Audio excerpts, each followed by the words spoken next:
So here's the good news. DEI, we've been saying, oh, Boeing is backtracking on DEI, and so is John Deere, and so is Harley Davidson, but Disney isn't, and all these other places. But the truth of it is that there's now people inside the industry, and in case in point, a feminist CEO, a woman that actually has a company that staffs out the wokadoos, the DEI consultants. This woman has a company that puts these job placements for these people in these businesses. And she's saying, rest in peace, like this is over. And she's saying it specifically after the election because the popular vote and seeing such a large landslide towards President Donald Trump, they realize the writing's on the wall that the vast majority of people, or at least 55, 58% plus whatever people didn't vote, this is not a winning argument anymore. And so she's saying, you know what, this isn't going well. We're in trouble here. This comes from a woman named Amber Cabral. And these are some of the stories that she's written. I've trained 5,000 retail employees. Here's why Sephora's 1-hour diversity workshop is far from enough. So this is just from a short while ago, her pushing more DEI. If you're serious about building an inclusive workplace, it should extend to how you fire people. Okay. 6 ways to manage Black employees with dignity and respect. 6 ways diversity and inclusion will change this year. So she's definitely on the wokadoo train, right? Well, this just dropped 2 days ago. Rest in peace, DEI. This is what comes next. The founder of Cabral says it's beyond time to put the current model to rest, and with it, the clinical definitions and the constant desire to describe and explain why it's the right one. Now, obviously, this isn't a full-on backtrack from their positioning, but it's starting to slink back into normalcy. It's like that weird growth, like a weird growth you have on the side of your neck, and it's finally past its raging stage where you thought it was going to turn into cancer, and instead it's kind of scabby, and it's maybe eventually going to fall off. That's what I think is what's going on. Let me quickly give a shout out to today's sponsor, the Wellness Company, Healthcare Without the Propaganda. You guys know I've been talking about them now for a couple of months. They have these amazing medical kits. Usually I play a little video. Today I don't want to play the video. I want to actually show you what's in this stuff, because some of you skeezers out there need this stuff. I know it. They have amoxicillin, it's a penicillin antibiotic and a beta, what do they call it? Lactamase inhibitor, commonly used to treat bacterial infections such as ear infection, strep throat, pneumonia, urinary tract infection, and skin infections. That's good stuff. Azithromycin, antibiotic of the mucose and for your lungs. Doxycycline, that's for your skeezers out there that are still playing the hit it and quit it game. That doxycycline's used for Lyme and Rocky Mountain spotted fever, malaria, soft tissue infections, STDs, or STIs, depending on how you call them, and bioterror exposure to anthrax and the plague. Ivermectin. As you can see, this kit comes with a whole bunch of really great stuff in it, and you can see they have more medicines. If I zoom this up a little bit, they have more meds in this kit than anybody else, and if you use my promo code, which is OddManOut, you get $30 off. It's the cheapest kit on the market, and you get up to 2 years of refill. So again, that's twc.health/oddmanout. Use promo code OddManOut, twc.com/oddmanout. Promo code OddManOut to get your kit today. I would appreciate it if you did.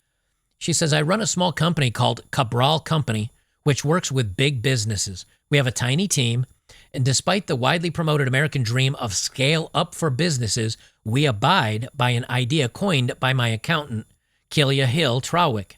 Build to enough. We want to make enough money to operate, enough to pay everyone equitably, and enough and have enough in reserve to help the business through tough times. Our goal is to deliver high-quality work that makes an impact, not a super high volume of work. The work I do is what a lot of folks call the DEI space. As a small business, when we recently went through preparing for tough times, we met 8 to 12 months of tough times, not an entire national campaign targeting the kind of work I do with what she calls deep disinformation and misplaced hatred for 2 years. Tough. This is the result of Robbie Starbuck. This is the result of Nerdrotic and Critical Drinker and myself, and I'm trying to think of all the other anti-woke channels out there. There's so many of them, and they're anti-woke channels, and they're anti-woke movie, anti-woke messaging, anti-feminism, anti-SJW, the social justice warriors, as we used to call them 5 years ago. And it's proliferated through YouTube, Rumble, mainstream media. It's on Joe Rogan's show. It's on Fox News. And now she can still say, oh, it's misinformation and misplaced hatred. No, it isn't. It's right on the nose hatred. But the point is, she's starting to crumble, and her company is starting to crumble. And it's not doing well. That means we're winning the culture war. And that's what this really is all about. Yes, we do these videos to make fun of these wackadoo loony bins and to make fun of it and to make sure that you don't spend your money someplace you shouldn't so that people like this can suffer, because that really ultimately is the goal, for people like this to suffer. And they're buckling under the weight of the pressure we're putting on them. That means we're winning the culture war. And that's a good thing. And that's something to be celebrated. She says, unfortunately, depending on where you sit on the U.S. political divide, DEI, or diversity, equity, and inclusion, can mean wildly different things. But as I shared at the start of my TED Talk, where what I really do is teach people how to be good humans. Press X for doubt. She teaches them how to be racial humans. But after 2 years of treading water and taking on debt, I may need to accept what appears obvious to at least half of the American population based on the outcome of this election. People want to be passive and angry and point fingers more than just doing the uncomfortable growth that moves us forward. Folks don't want to listen or be held accountable or move through disconnection. They don't want to be better leaders. People don't even want to be respectful. And the president-elect's campaign exploited all of that frustration effectively. Now, for those of you that would like a simplification, a TLDR, too long didn't read, this is how it sums up. Man, we're losing the culture war. That's really what it boils down to. We're losing the culture war. More than half. And that's why this past election, it was so important that Donald Trump didn't just win the election. And again, this isn't about the politics of it. But this is why it was important Donald Trump won the election, but also, more importantly, he won the popular vote. And he won the popular vote anywhere between 5 and 10 million. It's hard to tell because the counts are all over the place. But now companies and this DEI and these woke people and Hollywood and everybody else, they always had this mindset of we're on the right side of history. You're just a small fraction of losers that aren't enlightened, and smart like the rest of us, college-educated, better men than you. You're just dumb, mouth-breathing, blue-collar wrench monkeys that don't know anything, don't know any better. You're just all the ists and the phobes, these white men, the patriarchy. And soon you will be ratted out of those little holes because you're this small sliver of segment that is not enlightened, and we will come and find you. You're on the wrong side of history. We are the ones ushering in the diversity and the equity and the inclusion that is accepted by everybody but a small minority of you dumb white hicks, you country bumpkins that are on the wrong side of history. And then there's a national vote, and it comes out, we're not the minority. You're the minority. It turns out we're on the right side of history because we're the majority, and you're on the wrong side of history, the minority. And so as much as she obviously is still fighting the good fight with all her bloated, devious, misinformed words in attacking us, even in attacking us, she's admitting defeat.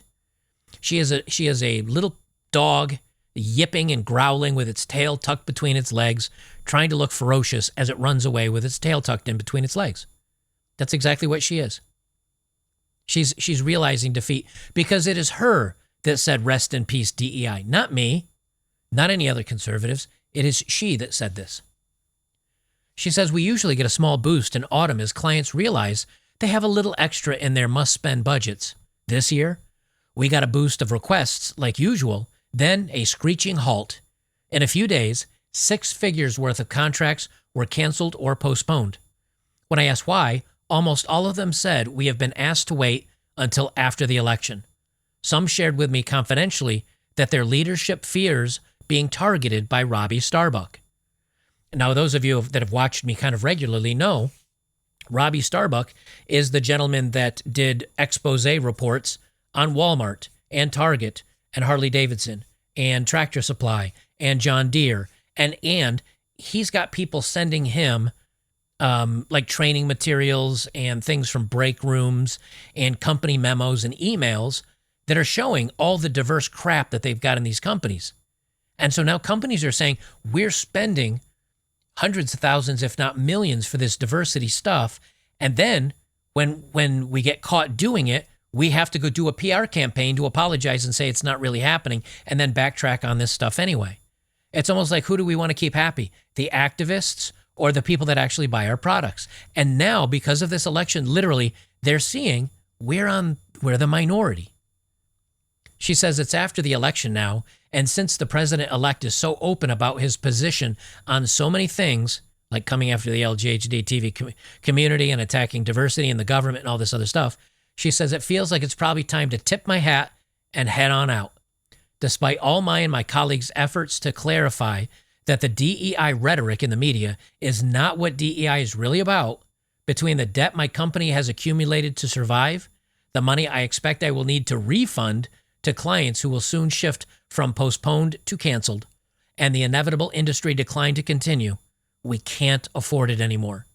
This turn of leadership really feels like the end of DEI, at least the end of how we've been doing it up to this point. Even I know the steady and repeated stream of training about bias and allyship and all the other BS that they teach. She's like, these mismanaged ERGs that left their independent muscle and direction became groups of deeply frustrated employees hosting barely attended Heritage Month events and trying to constantly execute influential mentoring cycles. It's just failing at every level, and she doesn't know what to do with it. She says, do I know what's next? I'm not sure, and I'm scared for a lot of reasons, honestly. And then she says, okay, here's all the things I wished I could do, which didn't get done. Too bad, so sad. And then, she kind of gives her, she says, I care about having the tools and resilience to human bettering together without hate, anger, and finger pointing. Good luck to you. And the reason why I wanted to read this article is that it's not so much about us pointing to the video game industry collapsing and saying, it's so over. It's over for these AAA video games. It's not us pointing to Hollywood movies and how much money they're making or not making and how deeply in debt Disney and Warner Brothers and all these companies are going with this DEI stuff. It's not us just pointing out how Target and Walmart and all these companies are backing out of it because their companies are getting crushed. This video and this story matters because this is somebody on the inside that believed in this with all their heart, admitting that the men and those that we overwhelmingly voted for, in other words, the Trump administration, who said they're going to put an end to this, this is the final nail in the coffin. And that her company that is now running out of contracts, that is deeply in debt, that doesn't have any companies that want their employees anymore, that is backing away from the advertising. This is the insider, the person on the inside saying we've failed. Because the people that we are making fun of, like the Disneys and the Tractor Supplies and the Harley Davidsons and all that stuff, those companies are saying, we're good, thank you. We're done here. And now this is the level. This applies the woke people, and they're saying, I'm deeply in debt and I'm toast and we're done. I smell the light aroma of a corpse of DEI. It's still fresh, but it's in the sun, and it's coming up on June, and pretty soon those flies are coming out. And I think we may be looking this next 4 years. I think enough companies now see the voting trend They see Hollywood failing. They see the music industry failing. They see TV failing. They see news agencies and the numbers of people that are watching them falling off a cliff. They see the backlash. And in the past, they convinced themselves it was just a small screaming minority that was fighting the last grasp. But pretty soon we'll overcome and they will slip away into obscurance, into irrelevance, and we will win the day. And then this election happened and they said, oh shit, we're the minority. There's not some struggling little group that we've almost conquered. They're the majority. And I think that's enough to take the wind out of their sails and make them say we've failed. It doesn't mean they don't try to implement it in other ways, but it means these departments and the government funding of these departments and the mandates for these departments and the government agencies that push this stuff, all that's gone, at least for 4 more years. And I think what's going to happen is, I think we started here on the DEI thing, and then Biden brought it to here, the Biden-Harris administration. I think Trump's going to take it back and then even rewind it another 4 years. I think we're going to be, it may not make this go away forever, but it's kind of like having it's kind of like having chemo. You know what I mean? You have terminally ill cancer. You're on death's door and you're almost crossing into the nether realm. And then you get, I don't know, aromatherapy and RFK Jr. coming up and feeding you, organic fresh vegetables and getting some sunshine and some vitamin D and then going to my sponsor and getting some of their amazing medicines because they got lots of them. Look at all those wonderful medicines. It's like you getting a big injection of that stuff and you come back and you're roaring back to health. Now you're not all the way 100% healthy again, but you're like way better than you were and you're almost healthy. That's where I think we're going to end up after all this. And it doesn't mean we don't go back down the rabbit hole again, but I think people are more comfortable this time around of saying, "F you, I support Trump," or "I support men," or "masculinity is good," or, feminism's bad. There's more people that are way more comfortable about speaking out about that today than there was 4 years ago or 8 years ago. It's the Ash conformity test, where if you feel like you're the only one standing up in a room against something, you're nervous, you're scared. You're like, 9 out of 10 people, those 9 say that I'm wrong, and I'm just one person. Maybe I'm crazy. But now when you have 6 out of 10 standing up saying, no, we're not crazy, you 4 out of 10 are the crazy ones. Now those 6 are emboldened. Now those 6 stand together strong because they got some backup. That's what's happened over the last couple of months. People found some backup. People found, hey, you know what? You're the minority. I'm going to speak my mind. And if you don't like it, fuck you. I think it's a beautiful, beautiful place. And I think we're going to see a lot of this backtracking. I think that's a great thing.